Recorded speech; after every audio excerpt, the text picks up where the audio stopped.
बच्चों last time हम लोग कॉल सिनेरियो पर डिस्कस किए थे allotment and call due but not received. अगर आपका अलॉटमेंट और कॉल ड्यू होता बट अगर वो रिसीव नहीं होगा तो वो होता कॉल इन अरियर। अकाउंटिंग किए थे, दो तरीके लगाए थे। वेरी फर्स्ट लगाया था without opening arrear account. Without opening arrear account में अरियर का अकाउंट बनता नहीं है। Method number 2 by opening calls in arrear. Entry बनाए थे कॉल्स इन अरियर अकाउंट अभी 2 शेयर अलॉटमेंट और 2 share call. By the way future में जब अरियर का अमाउंट मिलेगा तो आप एंट्री बनाओगे बैंक अकाउंट अभी 2 कॉल्स इन अरियर। बेटा फिर हमने कुछ क्वेश्चंस किए थे और साथ ही साथ एक सिस्टम लगाया था interest on calls in arrear chargeable according to article of association but in the absence of article interest charge at the rate 10% per annum according to table F of company 2013 है ना बेटा। चलो उसके बाद हम लोग अरियर कंप्लीट करके advance पढ़ेंगे कोर्स इन एडवांस। बट एक छोटा सा थ्योरी टॉपिक है जिस पर डिस्कस करते हैं, थोड़ा थोड़ा थ्योरी पढ़ते रहेंगे, ठीक रहेगा ना बेटा। तो हम लोग बात करेंगे शेयर कैपिटल में। वेरी फर्स्ट सर बात करेंगे ऑथोराइज शेयर कैपिटल। क्या लिखा बेटा सर? Authorise share capital. इसका नाम होता है रजिस्टर्ड शेयर कैपिटल भी बोलते हैं, इसको नॉमिनल शेयर कैपिटल भी बोलते हैं ना बेटा। तो हम लोग बात करेंगे ऑथोराइज शेयर कैपिटल क्या होता है बेटा। एक कंपनी का जब रजिस्ट्रेशन होता है, कंपनी जब रजिस्टर्ड होती है तो आप मैक्सिमम शेयर डिसाइड कर लेते हैं। मैक्सिमम शेयर जो कंपनी लाइफ टाइम में इशू कर सकती है उसको हम बोलते हैं ऑथोराइज शेयर कैपिटल। सपोज करो आपकी कंपनी ने डिसाइड किया कि 1 lakh equity share at the rate 100, 1 crore authorise share capital है। आपने बोला कि 1 lakh equity share at the rate 100 कितना हो गया? 1 CR, 1 करोड़ का कैपिटल आपने डिसाइड कर दिया at the time of registration of company. अब कंपनी अपनी लाइफ टाइम में मैक्सिमम शेयर कितना इशू कर पाएगी? 1 लाख एट द रेट 100 यानी 1 करोड़ के शेयर इशू कर सकती है। तो ऑथोराइज का मतलब होता है रजिस्टर्ड कैपिटल भी कहते हैं, इसको नॉमिनल कैपिटल भी कहते हैं। इसका मतलब कंपनी जब रजिस्टर्ड हुई थी तो 1 करोड़ की कैपिटल हमने रजिस्टर्ड की थी। अब कंपनी अपने लाइफ टाइम में जो शेयर इशू कर सकती है वो मैक्सिमम कितना होगा? 1 करोड़। तो at the time of registration जो कैपिटल हम डिसाइड करते हैं वो ऑथोराइज शेयर कैपिटल होता है। ऑथोराइज में इशूड शेयर कैपिटल। सपोज करो एट प्रेजेंट आपको 60,000 शेयर आपने पब्लिक को दिए हैं, तो 60 लाख के जो कैपिटल है वो हो गए इशूड कैपिटल। साहब हमारे रजिस्टर्ड कैपिटल कितनी? 1 करोड़ है, बट फिलहाल प्रेजेंटली हम पब्लिक में कितना शेयर इशू कर सकते हैं? 60,000। कि अभी हमें 60 लाख की ज़रूरत थी तो आपने 60,000 शेयर पब्लिक को देने का प्लान किया तो इशूड शेयर कैपिटल 60 हो गया। अब इसमें 60,000 इशूड हो गया तो 40,000 क्या हो गया? अनइशूड शेयर कैपिटल हो गया। सो 1 लाख है, 1 करोड़ है, 1 करोड़ में 60,000 इशूड है तो रिमेनिंग 40,000 अनइशूड कैपिटल हो गया। Subscribed share capital. कितने शेयर पब्लिक ने सब्सक्राइब किए बेटा? आपने 60,000 शेयर इशू किए थे, पब्लिक 60,000 शेयर परचेज कर सकती है। पब्लिक कम शेयर के लिए अप्लाई कर सकती है, पब्लिक ज़्यादा शेयर के लिए अप्लाई कर सकती है। अगर 60,000 शेयर आपने इशू किए और पब्लिक 60,000 का रेस्पॉन्स दे रही है तो 60,000 eight the rate 100 subscribe capital भी कितनी होगी? 60 लाख हो गई। अगर पब्लिक ने एप्लीकेशन दिया 90,000 शेयर के लिए, ओवर सब्सक्रिप्शन, 60,000 शेयर आप इशू किए पब्लिक में और पब्लिक रेस्पॉन्स दे रही है 90,000, पब्लिक ज़्यादा शेयर परचेज करना चाह रही है, ओवर सब्सक्रिप्शन हो गया। लेकिन क्या हम ज़्यादा शेयर दे सकते हैं? नहीं सर, हमारे पास मैक्सिमम शेयर कितने हैं? 60 है। पब्लिक ने 90,000 के लिए अप्लाई किया, फिर भी हम उनको कितना शेयर देंगे? 60,000 ही देंगे। तो चाहे ओवर सब्सक्रिप्शन होगा फिर भी सब्सक्राइब कैपिटल तो कितना होगा? 60। पब्लिक 90 मांग रही लेकिन हमारे पास देने के लिए फ़िलहाल 90 नहीं, क्योंकि हमारा टारगेट 60 का तो हम 60 देंगे। तो ओवर सब्सक्रिप्शन है फिर भी सब्सक्राइब कैपिटल कितनी होगी? 60,000 ही होगी। अंडर सब्सक्राइब्ड आगे बेटा 55,000। आप 60,000 शेयर इशू करना चाह रहे हैं, पब्लिक ने अप्लाई किया 55,000 शेयर के लिए, तो कितने शेयर पब्लिक में दे पाओगे आप? 55। पब्लिक डिमांड कर रही है 60,000 शेयर, हमें आपको 60,000 की ज़रूरत थी, आपने बोला कि हम 60,000 शेयर पब्लिक में दे रहे हैं, लेकिन पब्लिक ने परचेज़ कितना किया? 55। तो आप इशू भी कितना करेंगे? 55। देने के लिए हमारे पास 60,000 है, लेकिन पब्लिक 55 परचेज करी तो शेयर इश्यू कितना होगा 55। तो ये हो गया सब्सक्राइब शेयर कैपिटल। तो बराबर 60 में से 60 आ रहा है तो सब्सक्राइब 60 होगा। 60 की जगह अगर ओवर सब्सक्रिप्शन है तो भी सब्सक्राइब 60 होगा, और 60 की जगह अगर अंडर सब्सक्रिप्शन है, अगर पब्लिक कम परचेज करी है तो सब्सक्राइब कितना हो गया 55 हो गया। यहाँ एक पॉइंट बनता मिनिमम सब्सक्रिप्शन का कि जितना शेयर आप इश्यू करते हो उसके 90% एप्लीकेशन मिलना ज़रूरी है, जिसको हम बोलते हैं मिनिमम सब्सक्रिप्शन बोलते हैं। कि आप शेयर कितना इशू करना चाह रहे हैं 60,000, पब्लिक अभी कितना परचेज करना चाहिए, एटलीस्ट 90% एप्लीकेशन आना जरूरी है। अगर आप 60,000 शेयर इशू कर रहे हैं तो एटलीस्ट 90% यानी 54,000 एप्लीकेशन आना ज़रूरी है, उसको हम बोलते हैं मिनिमम सब्सक्रिप्शन। और यहाँ हमारी एप्लीकेशन कितनी आ रही है 55 आ रही है, तो हमने इशू कर दिया। सपोज करो 60,000 शेयर हम देना चाह रहे हैं और 90% एप्लीकेशन पूरी नहीं होती, सपोज करो पब्लिक 50,000 शेयर के लिए ही अप्लाई करती है, तो अगर मिनिमम सब्सक्रिप्शन पूरा नहीं हो रहा और मिनिमम सब्सक्रिप्शन पूरा नहीं होता तो कंपनी शेयर इशू नहीं कर सकती है, सारी के सारी एप्लीकेशन का मनी वापस रिफ़ंड करना पड़ता है। आप लोग पहले पढ़ चुके हो मिनिमम सब्सक्रिप्शन वाला टॉपिक है ना। तो मिनिमम सब्सक्रिप्शन यानी जितना शेयर इशू करते हैं उसका 90% एप्लीकेशन मिलना ज़रूरी है। सपोज करो एप्लीकेशन मिली 55,000 इक्विटी शेयर के एप्लीकेशन मिली, तो 55,000 मल्टीप्लाई बाई 100, तो सब्सक्राइब कैपिटल कितना हो गया 55 हो गया। तो ऑथोराइज शेयर कैपिटल क्या होता है, वो रजिस्टर्ड कैपिटल जो कंपनी लाइफ टाइम में इशू कर सकती है, वो हो गया ऑथोराइज। जितना शेयर हम पब्लिक को दिए वो इशूड हो गया। अगर पब्लिक परचेज भी 60 का दी है तो सब्सक्राइब कितना होगा 60। अगर ओवर सब्सक्रिप्शन है तो भी सब्सक्राइब कितना होगा 60, और अंडर है तो जितना अप्लाई करेगी वो आपका सब्सक्राइब होगा। लेकिन अगर 90% का क्राइटेरिया पूरा नहीं होता है तो कंपनी शेयर इशू नहीं कर सकती, सारा मनी आपको रिफंड करना पड़ेगा। सब्सक्राइब में 2 केस आएगा, called up capital and uncalled capital. 55,000 equity share at the rate 100। बच्चों 55,000 शेयर के लिए पब्लिक ने अप्लाई किया, 100 के हिसाब में हमने कितना कैपिटल इशू किया 55 लेके। अब सपोज करो इस 55 में अगर आपने 60 रुपीज़ कॉल किए, 100 रुपये का शेयर है, प्रेजेंटली आपने एप्लीकेशन अलॉटमेंट दोनों को मिला के 60 रुपीज़ कॉल किए, तो कॉल्ड अप कैपिटल कितना हो गया 33 लाख हो गया। 55,000 शेयर की एप्लीकेशन मिली थी तो सब्सक्राइब कैपिटल 55 हो गया। इस 100 रुपीज़ में से प्रेजेंटली हमने एप्लीकेशन अलॉटमेंट मिला के 60 रुपीज़ ही कॉल किए, तो ये हो गया हमारा कॉल्ड अप कैपिटल हो गया। 40 रुपीज़ अभी बाकी चल रहा है बेटा, 55,000 शेयर पे इक्विटी शेयर का 40 रुपीज़ अभी बाकी चल रहा है, यानी 22 लाख रुपीज़ का कैपिटल अभी तक हमने मंगवाया नहीं, उसको हम क्या बोलेंगे अनकॉल्ड कैपिटल। तो कैपिटल का वो पार्ट जो अभी तक आपने कॉल कर लिया उसको हम कॉल्ड अप कैपिटल बोलेंगे, और जो कॉल अभी तक आपने किया नहीं है, जो कॉल बाकी चल रही है, उसको हम क्या बोलेंगे अनकॉल्ड कैपिटल होता है। बच्चों अनकॉल्ड कैपिटल में एक पॉइंट और आता है जिसको हम बोलते हैं रिजर्व कैपिटल। क्या बोलते हैं बेटा reserve capital. Reserve capital uncalled capital में ही एक पॉइंट बनता है जिसको हम बोलते हैं रिजर्व कैपिटल। समझना 100 रुपीज़ का शेयर 60 रुपीज़ कॉल कर लिया, कॉल्ड अप 60 हो गया, 40 रुपीज़ बाकी अनकॉल्ड हो गया। इस 40 रुपीज़ में 2 कॉल है, सपोज करो 40 रुपीज़ में 2 कॉल है। फर्स्ट कॉल 30 रुपीज़ की है, इस 40 रुपीज़ में 2 कॉल है। फर्स्ट कॉल 30 रुपीज़ की और सेकंड कॉल 10 रुपीज़ की, दोनों मिला के 40 हो गया।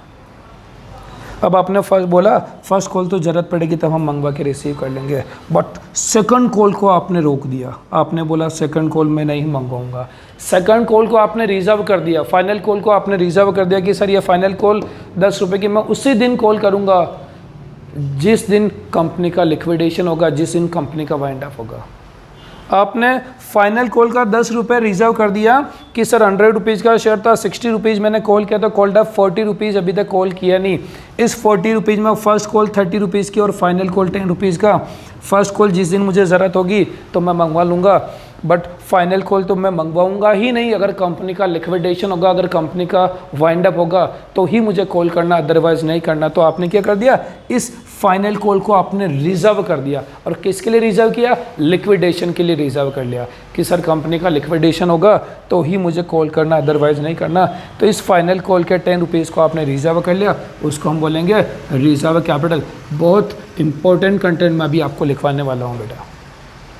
अभी तक मैंने जो थ्योरी पढ़ाया उसमें सबसे इंपॉर्टेंट पॉइंट था यूज़ ऑफ सिक्योरिटी प्रीमियम, और एक ये है रिजर्व कैपिटल। तो what is reserve capital, then आप क्या बोलोगे सर, समझना, reserve capital is part of uncalled capital. Reserve capital is part of uncalled capital which reserve for liquidation of company. कि सर कंपनी का लिक्विडेशन होगा तो ही मुझे कॉल करना, अदरवाइज मुझे कॉल करना ही नहीं। तो उसको हम क्या बोलते हैं, रिजर्व कैपिटल। तो reserve capital is part of uncalled capital which reserve for liquidation of company. कि sir reserve capital uncalled capital का वो पार्ट है जो कंपनी की लिक्विडेशन पर ही मंगवाना, अदरवाइज हम कॉल नहीं कर सकते, उसको हम बोलते हैं रिजर्व कैपिटल। तो आप लोग अभी जब इसको नोट करोगे ना, उसके नीचे नोट डाल के लिखना रिजर्व कैपिटल। और क्या लिखोगे, reserve capital is part of uncalled capital which reserve for liquidation of company. लिखना जरूर बेटा, इंपॉर्टेंट पॉइंट है, ठीक है बेटा। अब कॉल्ड अप कैपिटल को दो पार्ट में डिवाइड करूंगा मैं, कॉल्स इन अरियर और हो गया paid up capital. Paid up capital कि सर हमने 60 रुपीज़ कॉल करा है, इस 60 रुपीज़ में से अगर पेमेंट बाकी चल रहा तो वो कॉल्स इन अरियर होगा, तो कॉल्ड अप माइनस अरियर क्या हो जाएगा, पेड अप हो जाएगा। कि सर 55,000 शेयर पर मैंने 60 रुपीज़ के हिसाब से 33 रुपीज़ कॉल, 33 लाख आपका कॉल्ड अप कैपिटल हो गया। अगर बाय द वे इसमें कोई पैसा बाकी चल रहा है, सपोज करो 10,000 आपका बाकी चल रहा है, तो 33 लाख जो कॉल्ड अप है उसमें अरियर का 10,000, तो मिला कितना आपका 32,90,000। तो 33 हमने कॉल किया था, 33 मंगवाया था, जिसमें 10,000 बाकी चल रहा है, तो 33 में 10 बाकी चल रहा है, तो मुझे मिला कितना 32,90 लाख। तो क्या होता है बेटा, कॉल्ड अप को दो पार्ट में डिवाइड करना, कॉल्स इन अरियर और paid up. Called up minus arrear equal to paid up. वैसे कल मैंने अरियर के बारे में पढ़ाया था, वही अरियर है बेटा ये। तो ये हमारा शेयर कैपिटल में हो गया। वेरी फर्स्ट क्या बेटा, ऑथोराइज शेयर कैपिटल। क्या बोलोगे ऑथोराइज शेयर कैपिटल में, registered share capital, maximum share जो कंपनी लाइफ टाइम में इशू कर सकती है। इशूड शेयर कैपिटल, वो शेयर जो हमने पब्लिक को इशू किया वो इशूड हो गया। जो पब्लिक रेस्पॉन्स दे रही है वो सब्सक्राइब हो गया। सब्सक्राइब को दो पार्ट में डिवाइड करो, कॉल्ड अप और अनकॉल्ड। जो अमाउंट हमने कॉल किया वो कॉल्ड अप, और जो बाकी चल रहा है अनकॉल। और अनकॉल में जो लिक्विडेशन के लिए रिजर्व कर दिया वो रिजर्व कैपिटल हो गया। कॉल्ड अप को दो पार्ट में डिवाइड कर अरियर और पेड अप। अगर बाकी चल रहा तो अरियर और मिल गया तो पेड अप। तो called up minus arrear equal to paid up हो गया। इसको एज इट इज़ नोट कर लो और नीचे नोट डाल के रिजर्व कैपिटल लिख लो बेटा। आप सारे बच्चे इसको एज इट इज़ मैनर पर नोट करो और नीचे नोट डाल के रिजर्व कैपिटल लिखो। तो ये हमारा बेटा था शेयर कैपिटल वाला थ्योरी टॉपिक। अब सर आपको पढ़ाएंगे calls in advance.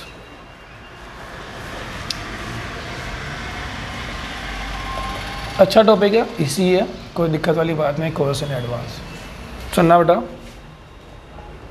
10,000 equity share है, एक शेयर 10 का है, एप्लीकेशन का 3, अलॉटमेंट का 4, कॉल का 3, टोटल 10।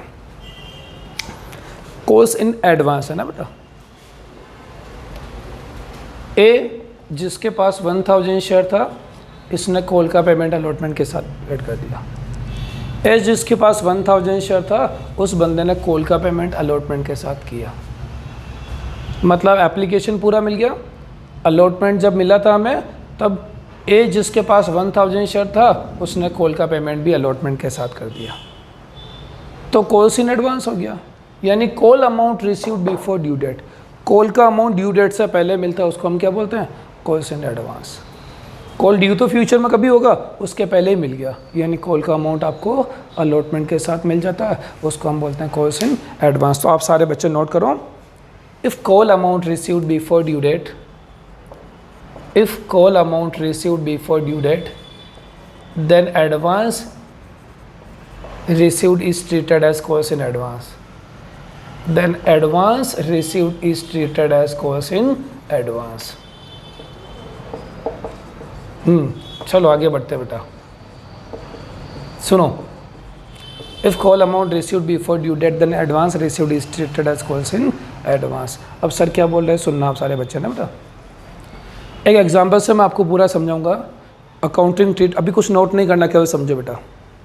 10,000 शेयर, एक शेयर 10 का, एप्लीकेशन 3, अलॉटमेंट 4, कॉल 3 और 1,000 शेयर पे आपको कॉल का पेमेंट अलॉटमेंट के साथ मिल गया. मैं एक बार अकाउंटिंग से समझा रहा हूँ. फर्स्ट एंट्री बोलो, bank to application, application account debit to capital, 10,000 multiply by 3, 30,000. चलो अलॉटमेंट बोलो. आप सब बोलो बेटा, आप वहाँ से बोलते हो जो मेरे को यहाँ तक आवाज़ आती है ना. Allotment account debit to capital 10,000 multiply by 4, 40,000. अब आएगा तुम्हें मज़ा बेटा. अलॉटमेंट के साथ आपको बहुत सारा पैसा मिलेगा, क्योंकि अलॉटमेंट तो मिलेगा ही मिलेगा, अलॉटमेंट के साथ साथ में हमें कॉल का पैसा भी मिल रहा है. अलॉटमेंट कितने बेटा, 40,000 हो गया आपका. 2 कॉल्स इन एडवांस. अलॉटमेंट का तो 40,000 और एडवांस की बात करो तो 1,000 शेयर, कॉल का 3, 1,000 मल्टीप्लाई बाय 3, एडवांस का 3, 10,000 शेयर पर अलॉटमेंट का 4, 1,000 शेयर पर कॉल का 3 रुपये ना. टोटल अमाउंट कितना मिल गया, 43,000. कितना, 43. 40,000 तो अलॉटमेंट वाला और 3,000 एडवांस वाला, टोटल अमाउंट कितना मिला, 43. बैंक टू अलॉटमेंट तो नॉर्मल एंट्री करनी थी, नई एंट्री क्या बना दी, bank to calls in advance. पैसा एडवांस मिला, एडवांस मिला तो लाइबिलिटीज़ है, लाइबिलिटीज़ को सीआर कर दिया, और पेमेंट मिल रहा तो बैंक को डीआर कर दिया, bank account debit to calls in advance. लो बच्चों, कॉल ड्यू करो. Equity share call account debit to share capital, 10,000 multiply by 3, 30,000. अब फिर मज़ा आएगा बेटा आपको यहाँ पे रिसीव की एंट्री में. क्या एंट्री बनाएंगे आप, sir bank account debit calls in advance account debit to share call. सुनना बेटा, कॉल का 30,000 सही है, ये देखो कॉल तो 30 से 30 आ गया. अब एडवांस 1,000 शेयर पर 3 के हिसाब से एडवांस था कि सर कॉल 30,000 का ड्यू हुआ, जिसमें 3,000 तो पहले से एडवांस है, तो 30 माइनस 3 कितना अमाउंट मिलेगा, 27,000. कि सर 10,000 शेयर पर 3 के हिसाब से कॉल 30,000 ड्यू हुआ था, जिसमें से इसने 1,000 शेयर का अमाउंट पहले ही पेमेंट कर दिया, तो 3,000 एडवांस का हो गया. 10,000 शेयर में 1,000 का एडवांस है, तो 9,000 शेयर का पेमेंट आपको अभी मिल गया. तो कितना हो गया, bank account debit 27, advance 3,000, to share call 30,000 हो गया. यानी जब कॉल मिला था तो एंट्री बनाए थे bank account debit to calls in advance. Payment आ रहा, बैंक बैलेंस बढ़ा, एडवांस लाइबिलिटी जो सीआर कर दिया. अब जब कॉल ड्यू होगा, जब कॉल लेने का टाइम आएगा, तो ये एडवांस कैंसिल होगा, और एडवांस कैंसिलेशन के लिए सीआर से क्या हो जाएगा, डीआर हो जाएगा. इसीलिए तो कॉल्स इन एडवांस सीआर से क्या हो गया, डीआर हो गया. यहाँ तो मिला तो बैंक टू एडवांस हो गया, अब इसकी डेट आ गई, इसका टाइम आ गया, तो ये यहाँ जाके शिफ्ट हो गया, कॉल्स इन एडवांस हो गया. तो एंट्री बन के bank advance to share call, और ये क्वेश्चन मैंने आपको पूरा यहाँ ख़त्म कर दिया. तो आप नोट करो अकाउंटिंग ट्रीटमेंट, अपनी नोटबुक में नोट करो अकाउंटिंग ट्रीटमेंट. लिखो बेटा, entry for received of calls in advance. Entry for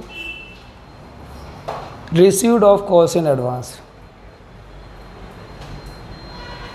entry for received of calls in advance. जब कॉल्स इन एडवांस रिसीव होगा तो क्या एंट्री बनाएंगे, bank account debit to calls in advance.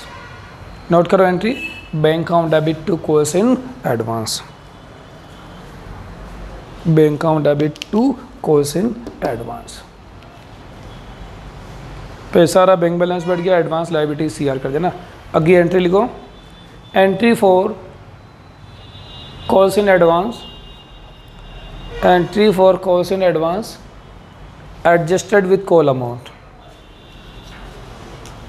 Entry for calls in advance adjusted with call amount. बेटा जब call due होगा तो advance को एडजस्ट करना होगा, तो क्या एंट्री बनेगी, लिखो बेटा, calls in advance account debit to share call. जब ये कॉल मिला तो सी आर हुआ था, आज जब ड्यू होगा तो कैंसिलेशन के लिए सी आर से जाके डी आर हो जाएगा, एडजस्टमेंट होगा। तो क्या एंट्री बनेगी, calls in advance account debit to share call. Entry for calls in advance adjusted with call amount, calls in advance account debit to share call account. हाँ बच्चों, अब समझने वाली बात, कॉल का पेमेंट करना कब था, कॉल पे, आपको कहाँ मिल गया, एडवांस में। जो पेमेंट कॉल के टाइम 2, 4, 6 महीने बाद आना चाहिए था वो आपको अभी मिल गया। कंपनी को पैसा एडवांस में मिल रहा है। अगर कंपनी को पैसा एडवांस में ले रही कंपनी तो क्या करना पड़ेगा, उसको एडवांस पे इंटरेस्ट देना पड़ेगा। और इंटरेस्ट का क्या नॉर्म्स, तो बेटा आर्टिकल ऑफ एसोसिएशन में गिवन होगा कि इंटरेस्ट कितना देना है, और बाय द वे आर्टिकल में कुछ गिवन नहीं है तो इंटरेस्ट की रेट 12% होती है। इंटरेस्ट एडवांस, पैसा एडवांस मिल गया तो इंटरेस्ट देना पड़ेगा, और कितना देना होगा इसके लिए आपको बेटा आर्टिकल में गिवन होगा, और बाय द वे आर्टिकल में नहीं तो इंटरेस्ट की रेट कितनी होगी, 12% पर है ना। तो नोट करो, interest payable on calls in advance, interest payable on calls in advance at the rate 12% per annum, at the rate 12% per annum according to table F of company act 2013, according to table F of company act 2013। ठीक बच्चों, इसका जो theoretical matter था वो cover हो गया, और चूँकि इसमें क्वेश्चन बहुत कम है कॉल्स इन एडवांस का, तो एक क्वेश्चन तो बेटा आप लोग ये एज इट इज़ नोट कर लो। सर ने जो बोर्ड पे क्वेश्चन लिखा ये क्वेश्चन आप एज इट इज़ नोट कर। तो बेटा बात करेंगे हम क्वेश्चन की। देखो ये क्वेश्चन, देखो क्वेश्चन हमारी बुक में क्वेश्चन है, और ये क्वेश्चन नंबर 26। भारत लिमिटेड के 1 लाख इक्विटी शेयर है, एक शेयर 10 का, फर्स्ट कॉल का 2 रुपीज़ है और सेकंड कॉल का 3 रुपीज़। 10 रुपये का शेयर बेटा, जिसमें फर्स्ट कॉल का 2 है, सेकंड कॉल का 3 है, बाकी 5 रुपीज़ एप्लीकेशन अलॉटमेंट का मान लीजिएगा।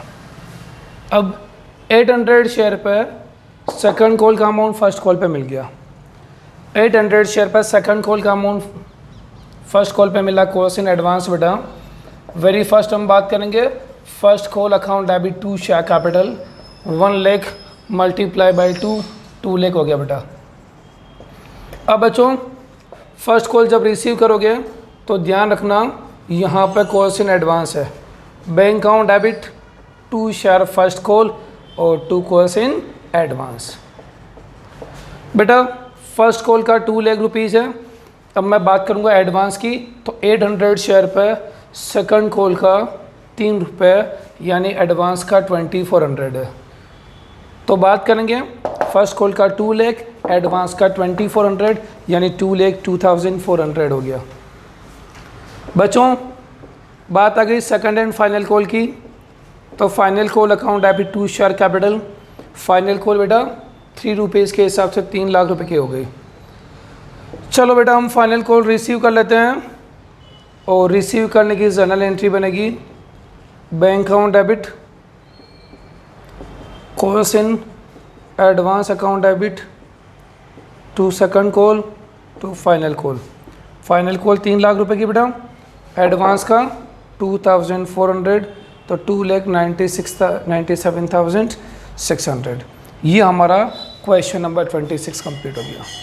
यानी जब एडवांस मिलेगा तो बैंक टू एडवांस, जब एडवांस मिला तो bank account debit to advance, और एडवांस को शिफ्ट करना था तो advance account debit to second call. तो सर ने आपको 26 क्वेश्चन कराया बेटा। अब इसी सीक्वेंस में आप सारे बच्चे क्वेश्चन नंबर 24 पढ़ो। बच्चे क्वेश्चन नंबर 24 रीड करो बेटा।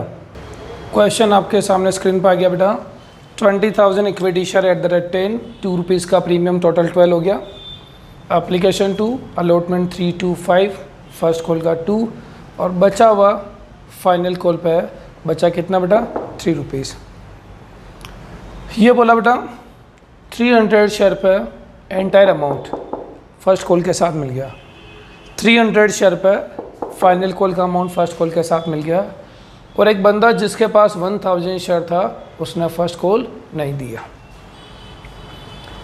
बेटा इसने सेकंड कॉल के लिए बोला नहीं, इसने बोला बचा हुआ अमाउंट है, तो वो सेकंड कॉल ही बेटा 300 शेयर पर सेकंड कॉल फर्स्ट के साथ मिली और 1000 शेयर पर फर्स्ट कॉल नहीं मिला। अकाउंटिंग आपको यहीं तक की करनी है, फर्स्ट कॉल तक की करनी बेटा। Bank account debit to share application. देखो बेटा 20,000 शेयर पर 2 रुपीज़ के हिसाब से एप्लीकेशन का 40,000। कुछ आप भी बोलो बेटा, सर के साथ साथ स्पीड से बोलो। Application account debit to share capital, एक बार फिर से 40,000। चलो सारे बच्चे सर के साथ अलॉटमेंट की एंट्री की बात करो। Allotment account debit to share capital और टू सिक्योरिटी प्रीमियम। बेटा अलॉटमेंट कितना है? 20,000 शेयर 5 रुपीज़ का अलॉटमेंट, 3 रुपीज़ का फेस वैल्यू, 2 रुपीज़ का प्रीमियम, 3 रुपीज़ का फेस वैल्यू और 2 रुपीज़ का प्रीमियम। चलो अलॉटमेंट जब ड्यू करते हैं तो हम अलॉटमेंट रिसीव भी करना जानते हैं, तो अलॉटमेंट आप रिसीव कर लीजिएगा बेटा 1 लाख। अब बारी आ गई फर्स्ट कॉल की। बस फर्स्ट कॉल की एंट्री करनी, आगे बढ़ना नहीं आपको। First call account debit to share capital, 20,000 multiply by 2 first call है ना बेटा। अब फर्स्ट कॉल पर ईयर भी है, एडवांस भी है। बैंक अकाउंट डेबिट, वैसे इसने बोला नहीं अरियर अकाउंट ओपन करने को, पर मैं करवा रहा हूँ ना बेटा। Bank account debit, arrear account debit to first call और 2 कॉल्स इन एडवांस, है ना बेटा। फर्स्ट कॉल तो 40,000 की बेटा, बहुत क्लियर है, कोई दिक्कत नहीं। एडवांस 300 मल्टीप्लाई बाई 3, 300 शेयर पर सेकंड कॉल का 3 रुपये एडवांस का 900। अरियर 1000 शेयर पर 2 रुपीज़ के हिसाब से, 1000 शेयर पर 2 रुपीज़ के हिसाब से एडवांस अरियर कितना 2000, तो 40,900 माइनस 2000, 40,900 माइनस 2000 38,900, ये कर लिया। सेकंड कॉल के लिए इसने नहीं बोला और इसीलिए मैंने नहीं कराया, क्योंकि बेटा सेकंड कॉल का स्टेटस क्लियर नहीं है कि ये जो 1000 अरियर है ना, ये सेकंड कॉल पर बाकी है या मिल गया, ऐसा कुछ लिखा हुआ नहीं है। तो सेकंड कॉल का स्टेटस इनकम्प्लीट, इसलिए मैं सेकंड कॉल आपको करवा नहीं रहा। तो बच्चों इसी के साथ में मैंने आपको कॉल्स इन एडवांस का सारा मैटर क्लियर कर दिया बेटा। बच्चों आज जो हमने पढ़ा शेयर कैपिटल के बारे में पढ़ा था, और उसके बाद मैंने कॉल्स इन एडवांस के 2-3 क्वेश्चंस आपको कराया। अभी तक हमारा थ्योरी डिस्कस किया, उसके बाद हम बात किए थे share issued at par, issued at premium, last time calls in arrear पढ़ा, आज पढ़े हम कॉल्स इन एडवांस। अब कल मैं topic पढ़ाऊँगा share issued other than cash. बच्चों एक छोटी सी बात है कि अभी मैं केवल आपको जर्नल एंट्रीज करवा रहा हूँ, कैश बुक और बैलेंस शीट अभी नहीं करवा रहा हूँ। कारण ये है कि कैश बुक और बैलेंस शीट एक बार बेसिक सारे टॉपिक कंप्लीट हो जाएगा, उसके बाद हम कैश बुक बैलेंस शीट करेंगे। दूसरी बात बच्चों, जितनी सारी मेहनत करनी थी वो केवल पार्टनरशिप फर्स्ट वाली बुक में करनी थी। सेकंड बुक और थर्ड बुक बहुत ईजी है, महीने भर में मैं आपको सेकंड बुक करवा दूंगा और महीने भर की थर्ड बुक है, ज़्यादा मैटर नहीं है। पर इस कंपनी की सबसे मेन बात है कि आपको रोज़ का रोज़ पढ़ना पड़ेगा। जो होमवर्क मैं दे रहा हूँ उसको आपको रोज़ करना होगा। अगर आप रेगुलर बेसिस पे पढ़ रहे हैं तो दावे के साथ कंपनी में आपको दिक्कत नहीं आएगी। इसीलिए आप लोग रेगुलर बेसिस पे पढ़ें और तसल्ली के साथ समझते हुए करें। जल्दी से सेकंड और थर्ड बुक हमारी कंप्लीट हो जाएगी। तो मिलते हैं कल नए टॉपिक के साथ।